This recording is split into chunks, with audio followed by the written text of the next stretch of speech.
Hi hello नमस्कार, मी शोभाच्या नवीन रेसिपीमध्ये तुम्हा सर्वांचे स्वागत करत आहे. आणि आज आपण उन्हाळी वाळवण पदार्थच पण जरा वेगळ्या पद्धतीने तयार केलेला आहे. तो आज आपण बघत आहे. मुलांच्या आवडीचे तांदळाचे कुरकुरे तयार केलेले आहेत, ते आज आपण बघणार आहे. अतिशय साध्या आणि सोप्या पद्धतीने आपण तांदळाच्या पिठापासून कुरकुरे तयार केलेले आहेत, ते आज आपण बघत आहे. तांदळाच्या पिठापासून कुरकुरे तयार करण्यासाठी आपण 2 वाटी तांदळाचे पीठ घेतलेले आहे. यामध्ये आपण 4 वाटी साधे पाणी घालत आहे. तर तांदळाच्या पिठाच्या गाठी होऊ नयेत म्हणून आपण पहिल्यांदा तांदळाचे पीठ पाण्यामध्ये एकत्र मिक्स करून घेत आहे. पिठामध्ये पाणी मिसळण्यासाठी आपण साधे थंड पाणी वापरलेले आहे.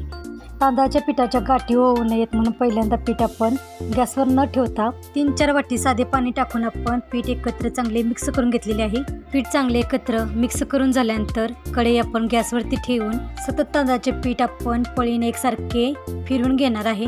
सतत असे फिरवून पीठ आपण शिजवून घेणार आहे. पीठ शिजवून घेत असताना आपण गरम पाण्याचा वापर करत आहे. लागेल असे 2-2 वाटी आपण गरम पाणी घालून पीठ एकसारखे फिरवून शिजवून घेत आहे. तर तांदळाचे पीठ आपल्याला सतत असे एकसारखे फिरवून घ्यायचे आहे. तांदळाच्या पिठाच्या गुठळ्या होऊ नये त्याची आपल्याला दक्षता घ्यायची आहे. जरी गुठळ्या झाल्या तरी ते आपल्याला एकसारखे मोडून एकसारखे सतत असे फिरवून घ्यायचे आहे. तांदळाचे पीठ आपल्याला एकसारखे असे फिरवून चांगले शिजवून घ्यायचे आहे. लागेल असे आपण यामध्ये 2 ते 3 वाटी गरम केलेले पाणी घालून पीठ आपण सतत असे फिरवून शिजवून घेत आहे. चवीसाठी यामध्ये आपण 1 चमचा बारीक मीठ टाकून पिठामध्ये एकत्र मिक्स करून घेत आहे. मी पापड खार आणि बेकिंग सोडा न वापरता हे कुरकुरे तयार केलेले आहेत आणि ते चांगले फुगून तयार झालेले आहेत. तांदळाचे पीठ आपल्याला सतत असे फिरवून चांगले शिजवून घ्यायचे आहे. तर अशा पद्धतीने आपल्याला तांदळाच्या पिठाला चांगली चकाकी येईपर्यंत पीठ आपल्याला चांगले शिजवून घ्यायचे आहे. तर पहिल्यांदा आपण तांदळाचे पीठ मिक्स करण्यासाठी साधे पाणी आपण 3-4 वाट्या घेतल्या होत्या आणि नंतर आपण गरम पाण्याच्या वाट्या 8-10 वाट्या आपण तरी घेतलेल्या आहेत पीठ शिजवण्यासाठी. तर असे लागेल असे गरम पाणी घेऊन आपण पीठ एकसारखे फिरवून शिजवून घेत आहे.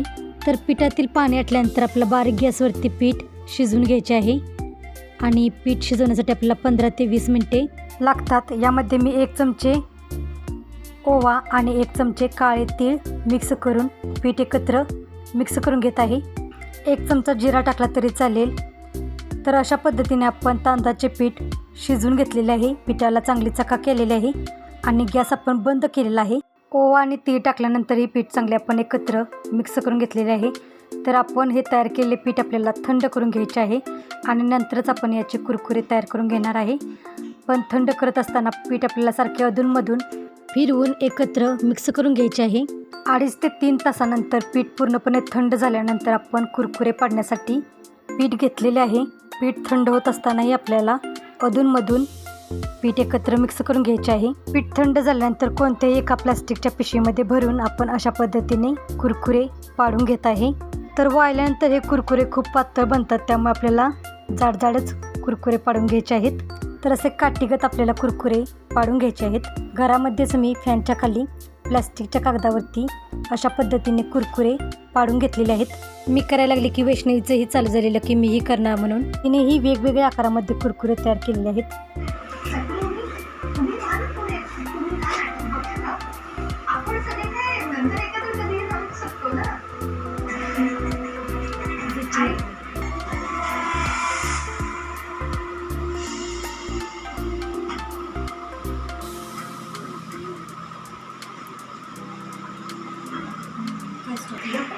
तर हे तयार केलेले कुरकुरे आपण 2 दिवस पंख्याखाली सुकून घेतलेले आहेत आणि डब्यात भरण्याच्या आधी आपल्याला खराब होऊ नयेत म्हणून आपल्याला कडक उन्हामध्ये चांगले 1 दिवस वाळवून घ्यायचे आहेत.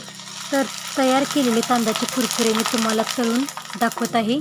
तर डब्यात भरून ठेवण्याच्या अगोदर आपल्याला 1 दिवस कडक उन्हामध्ये कुरकुरे चांगले वाळवून घ्यायचे आहेत. तर अशा साध्या आणि सोप्या पद्धतीने आपण मुलांना खाण्यासाठी तांदळाचे कुरकुरे तयार केलेले आहेत. कुरकुरे तळण्यासाठी जेवढे आपल्या तेलाचा उपयोग होणार आहे तेवढेच तेल आपण या ठिकाणी वापरलेले आहे. प्लॅस्टिकच्या कागदाला सुद्धा आपण तेल लावलेले नाही, तरी वाळल्यानंतर दुसऱ्या दिवशी कुरकुरे आपोआप निघतात. तर असे मस्तपैकी आपण तांदळाच्या पिठाचे कुरकुरे तयार केलेले आहेत. तर आजची रेसिपी कशी वाटली ती कमेंटमध्ये नक्की सांगा. चॅनेलला अजून सबस्क्राईब केले नसेल तर चॅनेलला सबस्क्राईब करा आणि रेसिपी कशी वाटली ती कमेंटमध्ये नक्की सांगा. आणि वेळात वेळ काढून रेसिपी पूर्ण बघितल्याबद्दल धन्यवाद.